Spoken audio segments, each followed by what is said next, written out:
Hey guys, അപ്പോൾ ഇന്ന് ഞാൻ നിങ്ങൾക്ക് വേണ്ടി കൊണ്ടുവന്നിരിക്കുന്ന മൂവി ഏതാണെന്നറിയോ?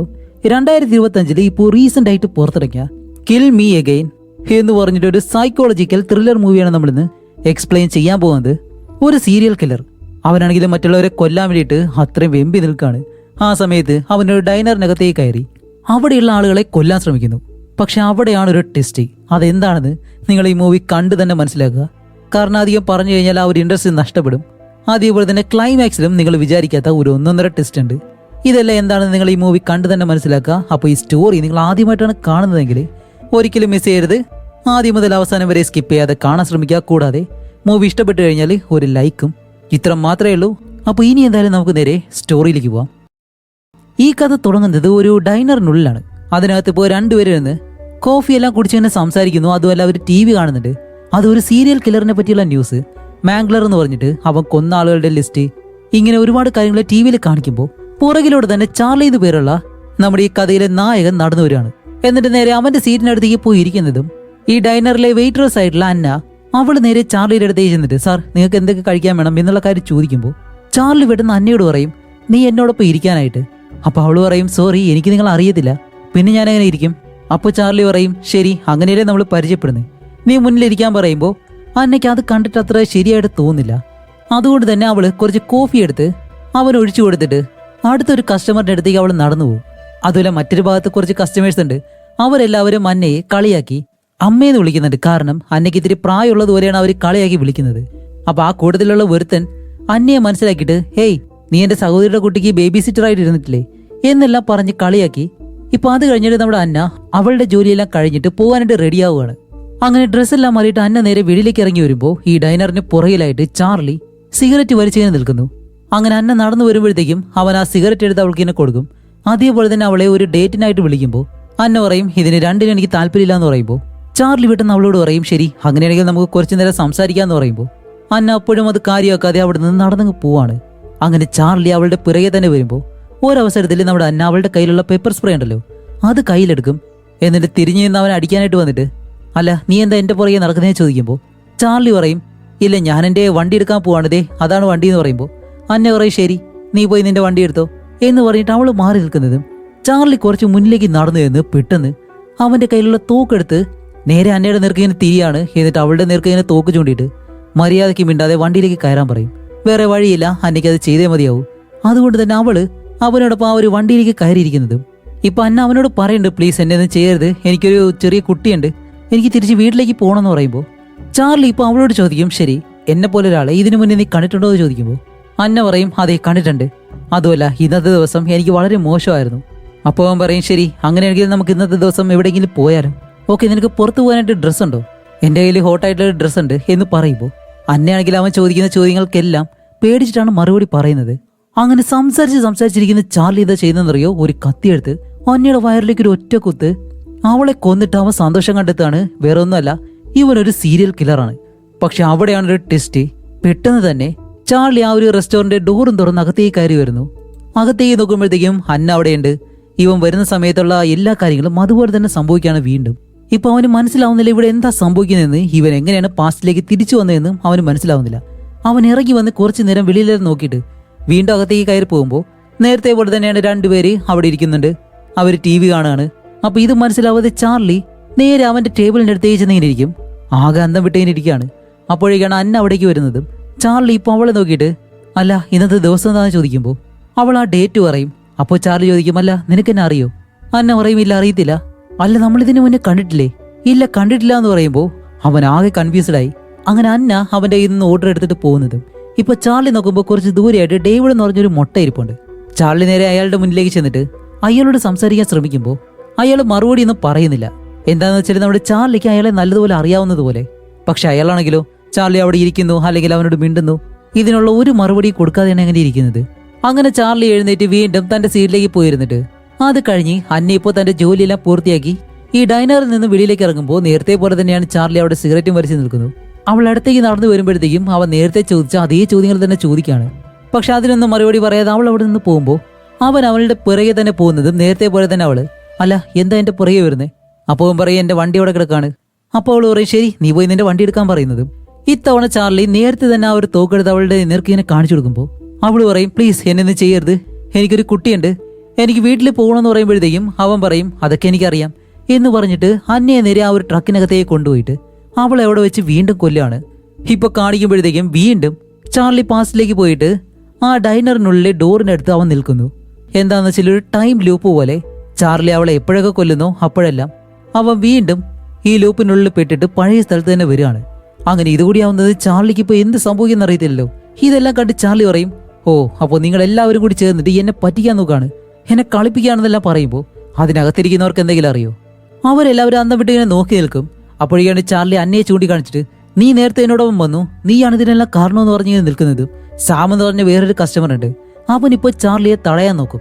അപ്പോഴേക്കും ചാർലി അവന്റെ കയ്യിലുള്ള ആ ഒരു തോക്കെടുക്കുമ്പോൾ ഇപ്പോൾ വേറെ ആർക്കൊന്നും ചെയ്യാൻ കഴിയുന്നില്ല. അങ്ങനെ അന്നയുടെ അടുത്തേക്ക് വന്നിട്ട് അവളുടെ ദേഹത്ത് ഇങ്ങനെ നോക്കാണ് ആ കത്തി കുത്തിയ മാർക്കോ അല്ലെങ്കിൽ ഇവൻ ഷൂട്ട് ചെയ്ത ആ ഒരു ബുള്ളറ്റിന്റെ അടയാളോ എന്തെങ്കിലും ഉണ്ടോന്ന്. പക്ഷേ ഒന്നും അവളുടെ ദേഹത്തില്ലാത്തത് കൊണ്ട് തന്നെ ചാർലിക്ക് എന്താണ് നടക്കുന്നതെന്ന് പോലും മനസ്സിലാവുന്നില്ല. അങ്ങനെ ചാർലിക്കൊന്നും മനസ്സിലാവാതെ അവൻ പതിയെ ആ ഒരു റെസ്റ്റോറന്റിൽ നിന്നും വെളിയിലേക്ക് പോകാനായിട്ട് വരുമ്പോൾ സാം എന്ന് പറഞ്ഞ അവനുണ്ടല്ലോ, അവനൊരു തോക്കെടുത്ത് ചാർലിയെ ഷൂട്ട് ചെയ്ത് കൊല്ലുന്നു. ചാർലിയെ ഷൂട്ട് ചെയ്ത് കൊല്ലുന്ന ആ നിമിഷം തന്നെ അവൻ വീണ്ടും പഴയ സമയത്തിലേക്ക് തന്നെ പോവാണ്. ഈ റെസ്റ്റോറന്റിനകത്തേക്ക് തന്നെ അവൻ നടന്നു വരുന്നു. എന്നിട്ട് ഇത്തവണ സാമിനെ നോക്കിയിട്ട് അവനോട് പറയാണ് നീയാണ് നേരത്തെ എന്നെ ഷൂട്ട് ചെയ്തത് എന്നും പറഞ്ഞ് അവനോട് ദേഷ്യപ്പെട്ട് സംസാരിച്ച് ഇപ്പൊ ആ ഡൈനറിൽ നിന്നും അവൻ വെളിയിലേക്ക് ഇറങ്ങി പോവും. എന്നിട്ട് അവൻ നേരെ അവന്റെ ട്രക്കിനടുത്തേക്ക് ചെന്നിട്ട് വണ്ടി സ്റ്റാർട്ട് ചെയ്ത് അവിടെ നിന്ന് പോകാനായിട്ട് ശ്രമിക്കുമ്പോൾ അവൻ വീണ്ടും ആ ഡൈനറിനുള്ളിലേക്ക് തന്നെ വരികയാണ്. എന്താന്ന് വെച്ചാൽ പിന്നെയും അവൻ ആ ഒരു ലൂപ്പിൽ പെട്ടു. അങ്ങനെ ചാർലി ഡൈനർ തുറന്നിട്ട് അവിടെ നിന്ന് ഓടി രക്ഷപ്പെടാൻ ശ്രമിക്കുമ്പോൾ അപ്പോഴും അവൻ ഈ ഡൈനറിനുള്ളിൽ തന്നെയാണ് വീണ്ടും വരുന്നത്. എന്താന്ന് വെച്ചാൽ ഈ ടൈം ലൂപ്പിനുള്ളിൽ അവൻ പെട്ടുപോയി, അവൻ ഇനി രക്ഷപ്പെടാനായിട്ട് കഴിയത്തില്ല. അങ്ങനെ ചാർലി എന്താ ചെയ്തെന്നറിയോ, സാം എന്ന് പറഞ്ഞാൽ അവനെ ഷൂട്ട് ചെയ്യും. അവനെ ഷൂട്ട് ചെയ്ത് കൊല്ലുമ്പോഴും ചാർലി വീണ്ടും പഴയ സമയത്തിലേക്ക് തന്നെ പോവാണ്. അങ്ങനെ ഇത്തവണ പഴയ സമയത്തിലേക്ക് വരുമ്പോഴത്തേക്കും ചാർലി ഒന്നും പറയത്തില്ല, പതിയെ ശബ്ദം ഉണ്ടാകാതെ അവന്റെ ടേബിളിലേക്ക് പോയിരിക്കും. അപ്പൊ അന്ന ഓർഡർ എടുക്കാനായിട്ട് വരുമ്പോഴത്തേക്കും അവളോട് വളരെ നൈസായിട്ട് ഒരു കുഴപ്പമില്ലാതെ തന്നെ സംസാരിക്കുന്നത്. അങ്ങനെ അവൾ ഓർഡർ എടുത്തിട്ട് പോകുന്നതും ചാർലി ഡേവിഡ് എന്ന് പറഞ്ഞ അയാളുണ്ടല്ലോ, അയാളുടെ അടുത്തേക്ക് ചെന്നിരുന്ന അയാളോട് സംസാരിക്കുകയാണ്. ഓക്കെ, എനിക്ക് എന്തായാലും നിങ്ങളെ നേരത്തെ അറിയാമെന്ന് തോന്നുന്നു, എന്നിരുന്നാലും ഞാൻ നിങ്ങളോടൊരു കാര്യം പറയാം. നിങ്ങൾ ഇതുപോലൊരു സ്ഥലത്ത് ടൈം ലൂപ്പിൽ പെട്ടുപോയെന്ന് വെച്ചോ, നിങ്ങൾ എന്തായിരിക്കും ചെയ്യുന്നത് എന്ന് ചോദിക്കുമ്പോൾ അയാൾ ഇത്തവണയും ഒന്നും മിണ്ടാതെ ചാർലി പറയുന്നതെല്ലാം കേട്ട് വെറുതെ ഇരിക്കുകയാണ്. അങ്ങനെ ചാർലി അവിടെ നിന്ന് നേരെ ലേഡീസിന്റെ റെസ്റ്റ് റൂം ഉണ്ടല്ലോ അതിനടുത്തേക്ക് ചെന്നിട്ട് അവിടെ നിന്ന് ഇറങ്ങി വരുന്ന പെണ്ണുങ്ങളെല്ലാം തടയുന്നു. കാരണം എന്താണ്, അവൻ ഓരോ വിലത്തരമായിട്ട് കാണിക്കുകയാണ്. കാരണം ഇനിയിപ്പോൾ അവൻ ആരെന്ത് ചെയ്താലും അവനൊന്നും സംഭവിക്കത്തില്ല എന്ന് അവനറിയാം. അത് കഴിഞ്ഞ് 2 കപ്പിൾസ് അവിടെ ഇരിപ്പുണ്ട്, അവരുടെ അടുത്തേക്ക് വന്നിരിക്കും. അപ്പൊ അവർ ചോദിക്കുമല്ല നിങ്ങൾക്ക് ഞങ്ങളെ അറിയുമെന്ന് ചോദിക്കുമ്പോൾ ചാർലി വിട്ടുന്ന അവന്റെ തോക്കെടുത്ത് കാണിച്ച് ഇവരെ പേടിപ്പിക്കും. എന്നിട്ട് അവരോട് പറയും നിങ്ങളെപ്പറ്റി എനിക്ക് അറിയാമെന്ന് പറയുമ്പോൾ വേറൊന്നല്ല, ഇവർ രണ്ടുപേരും വേറെ കല്യാണം കഴിച്ചിട്ടുണ്ട്, ഇവർ രണ്ടുപേരും ഇപ്പോൾ ഒരു അവിഹിത ബന്ധത്തിൽ തുടരുകയാണ്. ആ കാര്യവും നമ്മുടെ ചാർലിക്ക് അറിയാം. അപ്പൊ ഇത് കേട്ട രണ്ടുപേരും പേടിച്ചിരിക്കുമ്പോഴത്തേക്കാണ് ചാർലി അയാളോട് പറയുന്നത് നിന്നെ കൊല്ലാൻ വേണ്ടി നിന്റെ ഭാര്യയാണ് എന്നെ ഇവിടേക്ക് അയച്ചത് എന്ന് പറയുമ്പോൾ അയാൾ പേടിച്ചിരിക്കുന്നതും ഇല്ല പേടിക്കേണ്ട ആവശ്യമില്ല, ഞാൻ നിങ്ങളെ വെറുതെ പറ്റിച്ചതാണെന്നും പറഞ്ഞ് ചാർലി അവിടെ നിന്ന് എഴുന്നേറ്റ് 2 നേഴ്സുമാർ അവിടെ ഇരിപ്പുണ്ട്, അവരുടെ അടുത്തേക്ക് ചെന്നിരിക്കും. അതുപോലെ നമ്മുടെ ചാർലി അവിടെ വന്ന് ഇരിക്കുമ്പോഴത്തേക്കും ഇവർക്ക് രണ്ടുപേർക്കും അത് ഇഷ്ടപ്പെടത്തില്ല. അതുകൊണ്ട് തന്നെ രണ്ടുപേരും അവിടെ നിന്ന് എഴുന്നേറ്റ് അങ്ങ് പോവാണ്. അങ്ങനെ കാണിക്കുമ്പോഴത്തേക്കാണ് ചാർലി വീണ്ടും ഈ ലൂപ്പിലേക്ക് തിരിച്ചു വന്നിട്ട് ഇത്തവണ അവൻ ആ ഒരു റെസ്റ്റോറന്റിൽ നിന്നും ലേഡീസ് ഇറങ്ങി വരുമല്ലോ, അതിലൊരു ലേഡിയെ കൊല്ലും. പക്ഷെ അവൻ വീണ്ടും ലൂപ്പിലേക്ക് പോയിട്ടില്ല, ഇപ്പോഴും അവിടെ തന്നെ നിൽക്കാണ്. അതുകൊണ്ട് എന്താ ചെയ്യുന്നത് വെച്ചാല് ആ ലേഡിയുടെ ശരീരം അവിടെ നിന്ന് വെളിയിലേക്ക് കൊണ്ടുപോകുന്നു. അതുപോലെ വേസ്റ്റ് എല്ലാം കൊണ്ടുപോകുന്ന ഒരു സാധനത്തിലാണ് കൊണ്ടുപോകുന്നത്. അപ്പൊ അവിടെ ഒരു വർക്കർ വെട്ടുന്നത് ചാർലിയെ തടഞ്ഞിട്ട് ചാർലി വിചാരിക്കും അവൻ ചെയ്ത എല്ലാ കാര്യങ്ങളും കണ്ടെന്ന് വിചാരിക്കും. അയാൾ പറയും ഏയ് ഇത് ഞാൻ ചെയ്യേണ്ട ജോലിയാണെന്ന് പറഞ്ഞ് അതും വാങ്ങി അയാൾ വെളിയിലേക്ക് പോകും. അപ്പൊ ചാർലി അയാളുടെ പിറകെ തന്നെ ചെന്നിട്ട് അയാളെ ഷൂട്ട് ചെയ്ത് കൊന്ന് 2 പേരുടെ ശരീരവും വലിയ വേസ്റ്റ് ബിൻ ഉണ്ടല്ലോ അതിലേക്ക് കൊണ്ടിടുകയാണ്. അങ്ങനെ ചാർലി നിൽക്കുമ്പോഴത്തേക്കാണ് ഒരു നേഴ്സ് വെളിയിലേക്ക് ഇറങ്ങി വരുന്നു. അപ്പോൾ ഇവ നേരത്തെ കൊന്നത് 2 നേഴ്സുമാരിലെ ഒരാളെ ആയിരുന്നു. ആ നേഴ്സ് വന്നിട്ട് തന്റെ ഫ്രണ്ട് എവിടെ ഇങ്ങനെ ചോദിക്കുമ്പോൾ ചാർലി പറയും ഇല്ല ഞാനാരെ കണ്ടില്ല, എന്തോ പറ്റി, എന്തെങ്കിലും കുഴപ്പമുണ്ടോ എന്ന് ചോദിക്കുമ്പോൾ അവർ പറയും ഇല്ല കുഴപ്പമൊന്നുമില്ലാന്ന് പറഞ്ഞിട്ട് അവർ നടന്നങ്ങ് പോവാണ്. അങ്ങനെ അത് കഴിഞ്ഞിട്ട് ചാർലി നേരെ അകത്തേക്ക് വന്ന് സാം അതേപോലെ തന്നെ ഗ്യാരി രണ്ടുപേരും ഇരിപ്പുണ്ടല്ലോ അവരുടെ നടുവിലേക്ക് കയറിയിരുന്നിട്ട് അവനൊരു ബിയർ വാങ്ങിക്കും. അപ്പോഴേക്കാണ് അന്ന വന്നിട്ട് ഇവരോട് പറയുന്നത് ഇതാണ് അവസാനത്തെ ബിയർ, ഇനി എന്തായാലും കിട്ടത്തില്ല, ഇനി വേണമെന്നുണ്ടെങ്കിൽ നിങ്ങൾ ബാറിലേക്ക് പോകാൻ പറയും. അപ്പോഴേക്കാണ് വെളിയിൽ നിന്നും ആ നേഴ്സ് ഉണ്ടല്ലോ അവരിപ്പോ അകത്തേക്ക് കയറി വന്നിട്ട് ഏയ് എന്റെ കൂടെ ഉണ്ടായിരുന്ന സോഫിയെ നിങ്ങൾ ആരെങ്കിലും കണ്ടോ, ഞാൻ വെളിയിൽ നിൽക്കുമ്പോൾ ഈ ആളും വെളിയിൽ നിൽക്കുമായിരുന്നു എന്നും പറഞ്ഞ് ചാർലിയെ ചൂണ്ടിക്കാണിക്കുന്നത്. ചാർലി അവിടെ നിന്ന് എഴുന്നേറ്റ് നേരെ ആ കപ്പിൾസ് ഉണ്ടല്ലോ അവരുടെ അടുത്തേക്ക് ചെന്നിട്ട് ആ കൂടെ ഇരിക്കുന്ന ലേഡി അവരുടെ കഴുത്തിലേക്ക് ഒരു കത്തി വെച്ച് അവരുടെ കഴുത്ത് മുറിച്ച് അവിടെ വെച്ച് കൊല്ലാണ്. എന്നിട്ടാണ് അയാളുടെ അടുത്തേക്ക് ചെന്നിരുന്നിട്ട് ചാർലി ചോദിക്കുന്നത് ശരി ഓക്കെ ഞാൻ എന്തെങ്കിലും തെറ്റ് ചെയ്ത് കഴിഞ്ഞാലേ ബൈബിളിലെ എന്തായിരിക്കും അതിനുള്ള പണിഷ്മെന്റ് ആയിട്ട് പറയുന്നത് എന്ന് ചോദിച്ച് അയാളെയും അവിടെ വെച്ച് തന്നെ കൊല്ലാണ്. എന്നിട്ട് ചാർലി അവിടെ നിന്ന് എഴുന്നേറ്റ് ബാക്കിയുള്ള നേഴ്സ് ഉണ്ടല്ലോ അവരുടെ നേർക്ക് ഇങ്ങനെ തോക്ക് ചൂടുമ്പോഴത്തേക്കും സാമെന്ന് പറഞ്ഞ അവനും തന്റെ കയ്യിലുള്ള തോക്ക് വെളിയിലേക്ക് എടുക്കുന്നുണ്ട്. അപ്പോഴാണ് ചാർലി പറയുന്നത്, ഇത് തമാശയല്ല, നിങ്ങൾ ആരെങ്കിലും എന്തെങ്കിലും ചെയ്യാൻ ഉദ്ദേശിച്ചു കഴിഞ്ഞാൽ ഞാൻ എല്ലാവരെയും കൊല്ലുമെന്ന് പറയുമ്പോൾ ഈ ഡൈനറിൽ ഒരു ഷെഫ് ഉണ്ട്, ഒരു താടിക്കാരൻ മൊട്ടത്തലയൻ. അയാൾ ഇതെല്ലാം കണ്ടിട്ട് പതിയെ ചാർലിയുടെ പുറകിലേക്ക് വന്ന് അവന്റെ തലയിലേക്ക് ഒരു ഒറ്റയടി. അങ്ങനെ ആ ലൂപ്പ് അവിടെ വെച്ച് അവസാനിച്ച് വീണ്ടും അത് റീസ്റ്റാർട്ട് ചെയ്തു. ചാർലി ഒന്നുകൂടി ഇതിനകത്തേക്ക് വരികയാണ്. ഇത്തവണ ചാർലി നേരെ ഡേവിഡ് എന്ന് പറഞ്ഞ അയാളുടെ മുന്നിലേക്ക് വന്നിരുന്നിട്ട് അയാളോട് തന്നെ സംസാരിക്കും. അല്ല, ഞാൻ എത്ര ചോദിച്ചിട്ട് നിങ്ങൾ എന്താ മറുപടി തരാതെ? നിങ്ങൾ ദൈവമോ എന്തെങ്കിലാണോ എന്നെ പരീക്ഷിക്കാൻ വേണ്ടി? എന്നിട്ട് ചാർലി ചോദിക്കും, ശരി ഞാൻ ഒരു കാര്യം ചോദിക്കാം. ഒരു ഷാർക്കുള്ള ടാങ്കിലേക്ക് കുറെ ഗപ്പികളെ കൊണ്ടിട്ടു, അപ്പൊ എന്താ സംഭവിക്കുന്നത് നിങ്ങൾക്ക് അറിയോ? അറിയത്തില്ലല്ലേ? ഇപ്പൊ ഞാൻ കാണിച്ചു തരാന്ന് പറഞ്ഞിട്ട് ചാർലി നേരെ ചെന്ന് ആ ഡൈനറിലുള്ള എല്ലാവരെയും കൊല്ലുകയാണ്. ഇപ്പൊ നേരത്തെ പറഞ്ഞ ഒരു ഉദാഹരണം ഉണ്ടല്ലോ, ഒരു ഷാർക്ക് ടാങ്കില് കുറെ ഗപ്പികളെ കൊണ്ടിട്ട് കഴിഞ്ഞാൽ എന്താ സംഭവിക്കുന്നത്? അതേപോലെയുള്ള ആ ഒരു ഷാർക്ക് ടാങ്കിലെ ഷാർക്ക് ചാർലിയാണെന്നും ഗപ്പികൾ അവിടെയുള്ള മനുഷ്യരാണെന്നും പറഞ്ഞിട്ട് ഒരാളെ പോലും വെറുതെ വിടാതെ എല്ലാവരെയും കൊല്ലുകയാണ്, അത് പല രീതിയിൽ. അങ്ങനെ അത് തുടർന്നുകൊണ്ടേയിരിക്കുന്നു. അവൻ ഓരോരുത്തരായിട്ട് കൊല്ലുമ്പോഴത്തേക്കും ഈ ലൂപ്പ് വീണ്ടും റീസ്റ്റാർട്ട് ആയിട്ട് ഒന്നേന്നും പറഞ്ഞിട്ട് അവൻ ഓരോരുത്തരെ പല രീതിയിൽ കൊല്ലുന്നുണ്ട്. ചില സമയങ്ങളിൽ ഡൈനറിലുള്ള ആ ഒരു ഷെഫ് ഉണ്ടല്ലോ അയാൾ തന്നെ ചാർലിയെ കൊല്ലുന്നു. ഇങ്ങനെ മാറി മാറി സംഭവിച്ചുകൊണ്ടേയിരിക്കുകയാണ്. അങ്ങനെ ഓരോരുത്തരെയായിട്ട് പല രീതിയിൽ കൊന്ന് അവനത് ഭയങ്കര ഇഷ്ടമായി. കുറെ കഴിയുമ്പോഴത്തേക്കും അവൻ തന്നെ മടുക്കുകയും ചെയ്തു. അങ്ങനെ അത് കഴിഞ്ഞപ്പോൾ നമ്മുടെ അന്ന സംസാരിക്കുന്ന ആ കാര്യം ഉണ്ടല്ലോ, അവൾ എന്താണ് പറയാൻ വരുന്നത് ഇതെല്ലാം കേട്ട് അവന് നല്ല ഓർമ്മയായി. അതുകൊണ്ട് തന്നെ അവൾ പറയാൻ വരുന്നതിന് മുന്നേ തന്നെ അവൻ തിരിച്ചും പറയുന്നുണ്ട്. അപ്പൊ ഇത്തവണ നമ്മുടെ ചാർലി വന്നിട്ട്, അല്ല ഇവിടെ കഴിക്കാൻ എന്തുണ്ട്? എഗ്ഗ് വെച്ചിട്ടുള്ളൊരു ഐറ്റം അതുണ്ടോ എന്ന് ചോദിക്കുമ്പോൾ അവൾ പറയും, ഇല്ല സാർ, മുട്ടയില്ല, മുട്ട ഇപ്പൊ കഴിഞ്ഞെന്ന് പറയുമ്പോൾ അവൻ പറയും, ഫ്രിഡ്ജിലിരിപ്പുണ്ടല്ലോ മോർണിംഗിന് വേണ്ടിയിട്ട് മാറ്റി വെച്ചേക്കുന്നത്, അതിൽ നിന്നെടുത്ത് ചെയ്യാൻ പറയും. കാരണം ഇവൻ ഈ കാര്യങ്ങളെല്ലാം ചെയ്ത് അവൻ അറിയാലോ ഇവിടെ എന്തൊക്കെയാണ് ഉള്ളതെന്ന്. അപ്പൊ അവൾ അത് ചെയ്യാത്തത് കൊണ്ട് ചാർലി എഴുന്നേറ്റ് ആ ഒരു കുക്കിനെടുത്തേക്ക് ചെന്ന് മുട്ട എടുത്ത് അയാളുടെ മുന്നിലേക്ക് വെച്ചിട്ടാണ്, ദേ ഇപ്പൊ ഇത് ഉണ്ടാക്കാൻ പറയുന്നത്. ആ ഒരു കുക്ക് പറയും, സാർ നിങ്ങൾ നിങ്ങളുടെ ടേബിളിലേക്ക് പോയിരിക്കുന്നു പറയുമ്പോൾ ചാർലി ദേഷ്യം കാരണം കത്തിയെടുത്ത് അയാളെ കുത്താനായിട്ട് വരും. അയാളാണെങ്കിൽ ചാർലിയെ പിടിച്ചു വെച്ചിട്ട് രണ്ടിടി.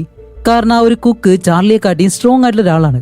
അതുകൊണ്ട് ചാർലിക്ക് അയാളോടൊപ്പം പിടിച്ചു നിൽക്കാനായിട്ട് കഴിയത്തില്ല. അങ്ങനെ വീണ്ടും ഈ ലൂപ്പ് റീസ്റ്റാർട്ട് ചെയ്തിട്ട് ഇപ്പോൾ ഡേവിഡിന് മുന്നിൽ വന്നിരുന്നിട്ട് പറയാണ്, ഈ കുക്ക് എന്താ ഏതെങ്കിലും ഏജന്റ് ആണോ? അയാൾ എനിക്ക് കൊല്ലാൻ കഴിയുന്നില്ലല്ലോ.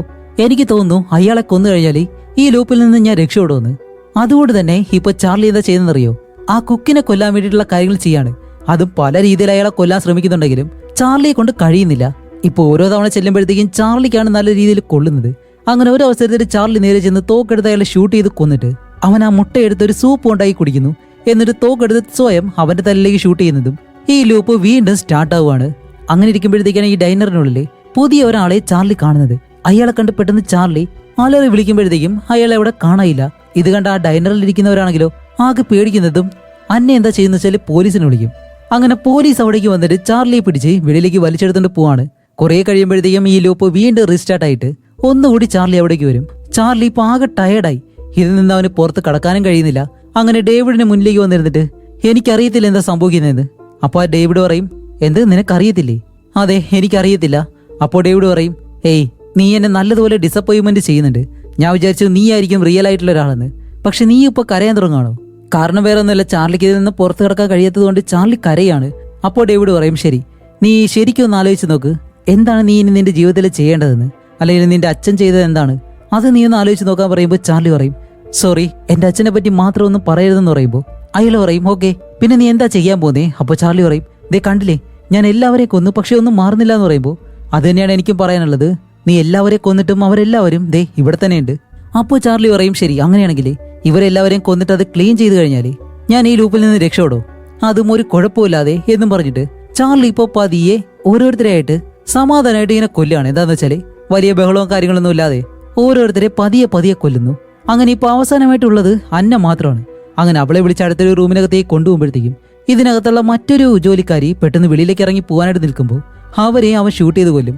എന്നിട്ടാണ് അന്നയുടെ അടുത്തേക്ക് വന്നിട്ട്, ഇതെനിക്ക് ചെയ്തേ മതിയാവൂ, കാരണം എന്നെ കൊണ്ട് ഉറങ്ങാൻ കഴിയുന്നില്ല, എനിക്കൊന്ന് നേരെ ചൊവ്വേ നിൽക്കാൻ കഴിയുന്നില്ല, എനിക്ക് മരിക്കാൻ പോലും കഴിയുന്നില്ല, അതുകൊണ്ട് എനിക്ക് ഇവിടെ നിന്ന് പുറത്തു പോയേ മതിയാവൂ.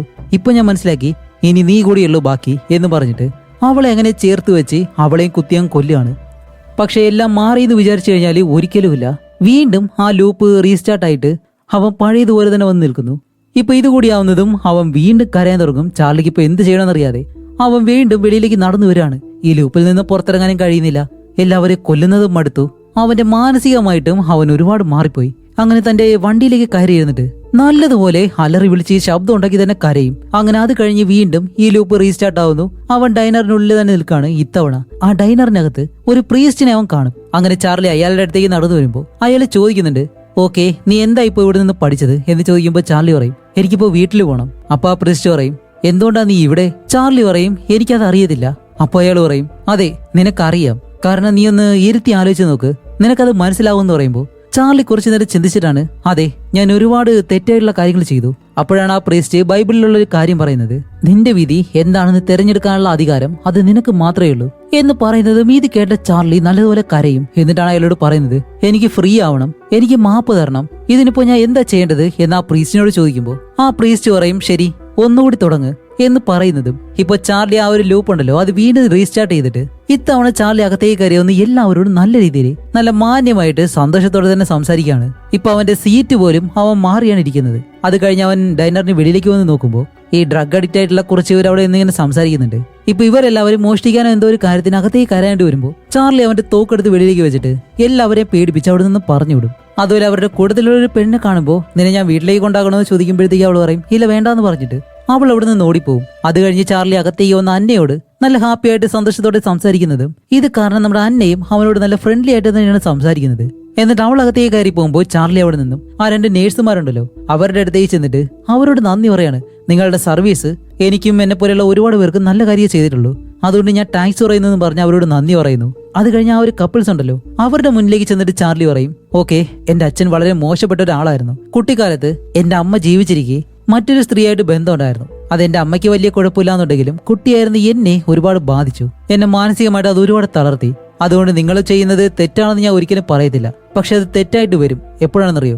നിങ്ങളുടെ കുട്ടികൾക്ക് അവര് എല്ലാ കാര്യങ്ങളും നല്ലതുപോലെ തന്നെ മനസ്സിലാക്കുന്നുണ്ട് എന്ന് പറഞ്ഞ ഒരു സീരിയൽ കില്ലർ ചാർലി ഉണ്ടല്ലോ അവൻ ഇവരെ വരെ ഉപദേശിക്കുകയാണ്. അങ്ങനെ ഇതെല്ലാം പറഞ്ഞിട്ട് തിരിഞ്ഞു നോക്കുമ്പോഴത്തേക്കാണ് ഡേവിഡ് എന്ന് പറഞ്ഞ ആ ഒരാളെ മാത്രം ഇതിനകത്ത് കാണുന്നില്ല. അങ്ങനെ അത് കഴിഞ്ഞ് ചാർലി അവന് ഡിന്നർ കഴിക്കുന്നു. അതും സാം, ഗ്യാരി എന്ന് പറഞ്ഞ ഒരാളുണ്ടല്ലോ ഇവരുടെ 2 പേരുടെ ഇടയിൽ ഇരുന്നിട്ട് നല്ലതുപോലെ സംസാരിച്ച് ആ ഡിന്നർ എല്ലാം കഴിക്കുന്നു. അത് കഴിഞ്ഞ് ചാർലി നേരെ വെളിയിലേക്ക് ഇറങ്ങുമ്പോൾ അന്നയുണ്ടല്ലോ അവൾ ആ ഒരു ഡൈനറിൽ നിന്ന് ജോലിയെല്ലാം കഴിഞ്ഞിട്ട് നമ്മുടെ ചാർലിയോട് വന്ന് ഒരു സിഗരറ്റ് ചോദിക്കും. അങ്ങനെ ചാർലി ഒരു സിഗരറ്റ് എടുത്ത് ഇങ്ങനെ വെച്ചു കൊടുക്കുകയാണ്. അങ്ങനെ സിഗരറ്റ് വലിച്ചിട്ട് 2 പേരും ആകാശത്തേക്ക് നോക്കുമ്പോൾ ഒരുപാട് സ്റ്റാർസ് ഉണ്ട്. അപ്പോഴാണ് അന്ന പറയുന്നത്, എന്റെ മൾക്ക് ഈ സ്റ്റാർസിനെ പറ്റിയുള്ള ഒരുപാട് കാര്യങ്ങൾ അറിയാം എന്ന് പറഞ്ഞ അന്ന വളരെ കംഫർട്ടബിൾ ആയിട്ടാണ് ചാർലിയോട് സംസാരിക്കുന്നത്. എന്നിട്ട് അവിടെ നിന്നും ഇവര് വണ്ടിയുടെ അടുത്തേക്ക് വരുമ്പോഴത്തേക്കും ചാർലിയുടെ ആ ഒരു പഴയ വണ്ടി കണ്ടിട്ട് അന്ന അവളോട് ചോദിക്കുന്നുണ്ട്, ഏയ്, ഇത് നിന്റെ വണ്ടിയാണോ? അത് എന്റെ വണ്ടിയാണ് എന്ന് പറഞ്ഞൊരു ചമ്മലോടെ ചാർലി നിൽക്കുമ്പോൾ അന്ന പതി അവന്റെ അടുത്തേക്ക് നടന്നു വന്ന് അവനെ ഉമ്മ വയ്ക്കുന്നു. അത് കഴിഞ്ഞ് 2 പേരും ആ ഒരു വണ്ടിക്കകത്തേക്ക് കയറിയിരിക്കുന്നത് ചാർലി അവന്റെ തോക്കുണ്ടല്ലോ അത് ഈ വണ്ടിയുടെ പുറത്തേക്ക് വെക്കും. അതുമല്ല ചാർലി ഇപ്പൊ അവളുമായിട്ട് ആ കാറിനകത്തേക്ക് കയറി ഇരിക്കുമ്പോഴത്തേക്കും അവൻ വളരെ നെർവസ് ആവുന്നുണ്ട്. കാരണം ഇതുപോലൊരു നല്ല കാര്യം അവന്റെ ജീവിതത്തിൽ തന്നെ ഇത് ആദ്യമായിട്ടാണ് സംഭവിക്കുന്നത്. അപ്പൊ അവൻ ചോദിക്കുന്നുണ്ട്, എന്തുകൊണ്ടാണ് ഇതെല്ലാം എന്ന് പറയുമ്പോൾ അന്ന അവനെ പതിയെ അടുത്തേക്ക് വിളിച്ച് അവനെ ഉമ്മ വയ്ക്കാനായിട്ട് വരുമ്പോൾ അവൻ ഒരു കത്തിയെടുത്ത് അവളുടെ വയറിലേക്ക് ഒരു ഒറ്റ കുത്ത്. പക്ഷെ ഇത്തവണ ഈ ലൂപ്പ് ഒരിക്കലും റീസ്റ്റാർട്ട് ആവുന്നില്ല. പകരം മറ്റൊരു കാര്യമാണ് സംഭവിക്കുന്നത്. എന്താന്ന് വെച്ചാല് വേറൊരു സ്ഥലത്ത് കുറെ ഡോക്ടർമാരും എല്ലാവരും നമ്മുടെ ചാർലിയെ നല്ലതുപോലെ തന്നെ പരിശോധിക്കുന്നുണ്ട്. അതുപോലെ അവൻ ഇത്രയും നേരം അവന്റെ ജീവിതത്തിൽ നടന്ന കാര്യങ്ങളൊക്കെ ഉണ്ടല്ലോ അതൊരു സ്ക്രീനിൽ ഇങ്ങനെ കാണുകയും ചെയ്യുന്നു. ഇവിടെയാണ് ഒരു 1.5 ടെസ്റ്റ്. സത്യത്തില് ഇത്രയും നേരം നമ്മൾ കണ്ട എല്ലാ കാര്യങ്ങളും റിയൽ അല്ലായിരുന്നു, അതൊരു സിമുലേഷൻ ആയിരുന്നു. അതും ചാർലിയുടെ ഉള്ളില് അവൻ കണ്ട കാര്യങ്ങള് എന്താന്ന് വെച്ചാല് ചാർലി ഇതിനു വേണ്ടിയിട്ട് സൈൻ ചെയ്ത് കൊടുത്തിരുന്നു. അതുമല്ല അന്ന എന്ന് പറഞ്ഞ ഒരു സ്ത്രീ അവൻ കണ്ടിരുന്നല്ലോ, അതെല്ലാം അവൻ കണ്ട ആ ഒരു സിമുലേഷനില് അവൻ രൂപപ്പെടുത്തിയ ഒരു കഥാപാത്രം മാത്രമായിരുന്നു. അപ്പൊ അന്ന എവിടെയെന്നും പറഞ്ഞിട്ട് അവൻ ഇങ്ങനെ അലറി വിളിക്കുമ്പോഴത്തേക്കും ഡോക്ടർമാർ പറയുന്നുണ്ട്, ഒരിക്കലും അത് റിയൽ ആയിട്ടുള്ള അന്നയല്ല, നീ ക്രിയേറ്റ് ചെയ്ത ഒരു സിമുലേഷൻ മാത്രം. അപ്പൊ ഇത് കേട്ട ചാർലി, അപ്പൊ നിങ്ങളാണല്ലേ ഇതെല്ലാം ചെയ്തത്, എന്നോട് എന്തിനാ ഇതെല്ലാം ചെയ്തതെന്ന് ഇങ്ങനെ ചോദിക്കുമ്പോൾ ഇവിടെയാണ് നമ്മുടെ ചാർലി ഒരു ജയിൽ കുറ്റവാളിയാണ്, അതുമല്ല ഒരു സീരിയൽ കില്ലർ. സത്യത്തിൽ ഈ ഡോക്ടർമാര് ചാർലിയെ വെച്ച് ചെയ്യിച്ചത് ഒരു പ്രോജക്റ്റ് ആണ്. എന്താന്ന് വെച്ചാല് ഇതുപോലെയുള്ള കുറ്റവാളികൾ വീണ്ടും ജയിലിൽ നിന്ന് പുറത്തേക്ക് ഇറങ്ങി കഴിഞ്ഞാൽ വീണ്ടും ഇതുപോലെയുള്ള കൊലപാതകങ്ങൾ ചെയ്യോ ഇല്ലയോ എന്നല്ലേ ഇവർക്ക് മനസ്സിലാക്കണം. അങ്ങനെ ഇവർ പുറത്തേക്ക് ഇറങ്ങണമെന്നുണ്ടെങ്കിൽ അതിനു മുന്നേ ഇവരെ വെച്ചൊരു ടെസ്റ്റ് നടത്തണം. ഇവർ എത്രത്തോളം മാറും, അല്ലാന്നുണ്ടെങ്കിൽ ഇവരുടെ ആ ഒരു മറ്റുള്ളവരെ കൊല്ലുന്ന ആ ഒരു മനോഭാവം ഉണ്ടല്ലോ അത് മാറുമോ ഇല്ലയോ എന്ന് അറിയാൻ വേണ്ടിയിട്ടാണ് ഇതുപോലൊരു സിമുലേഷൻ ടെസ്റ്റ് അവനിൽ ഇവർ നടത്തി നോക്കുന്നത്. പക്ഷേ ഇത്രയൊക്കെ ചെയ്തിട്ടും അവസാനം എന്താണ് സംഭവിച്ചത്? ചാർലി ഒരിക്കലും മാറിയിട്ടില്ല. അവൻ അന്ന എന്ന് പറഞ്ഞൊരു പെണ്ണിനെ കൊല്ലുക തന്നെയാണ് ചെയ്തത്. അതുകൊണ്ട് അവനിലെ ആ സൈക്കോ സ്വഭാവം ഒരിക്കലും മാറത്തില്ല എന്ന് ഇവർക്ക് മനസ്സിലായി. അതുപോലെ ഇതെല്ലാം ഒരു പ്രോഗ്രാം ഉപയോഗിച്ചിട്ടാണ് അവനിലൂടെ കണ്ടെത്തിയതും അവനെ വെച്ചിട്ട് ഇവർ പരീക്ഷിച്ചത്. അതുപോലെ നമ്മുടെ ചാർലി കണ്ട ഡേവിഡ് എന്ന് പറഞ്ഞ ഒരാളുണ്ടല്ലോ, അയാൾ വേറെ ആരുമല്ല, അവനെ പോലെ തന്നെ ഒരു ക്രിമിനലാണ്. അതുകൊണ്ടാണ് അവനെ ചാർലിക്ക് നേരത്തെ തന്നെ അറിയാവുന്നത്. അപ്പൊ ഇതെല്ലാം നേരത്തെ പറഞ്ഞതുപോലെ തന്നെ ഈ ഒരു കുറ്റവാളികളെ വെച്ചിട്ട് ഈ ഒരു പരീക്ഷിച്ച് നോക്കുന്ന ഒരു പ്രോജക്റ്റിന്റെ ഭാഗമായിരുന്നു. അങ്ങനെ കാണിക്കുമ്പോഴത്തേക്കും ചാർലി വീണ്ടും ആ ഒരു ലൂപ്പിലേക്ക് പോകുന്നത് എന്താന്ന് വെച്ചാല് വീണ്ടും അവനെ വെച്ച് അവരെ ടെസ്റ്റ് ചെയ്യാൻ തുടങ്ങിയെന്ന് കാണിച്ചുകൊണ്ട് ഈ മൂവി ഇവിടെ വെച്ച് അവസാനിക്കുകയാണ്. അപ്പൊ അടുത്തൊരു നല്ല മൂവിയായിട്ട് ഉടനെ തന്നെ വരാം. അതുവരെയും ബൈ.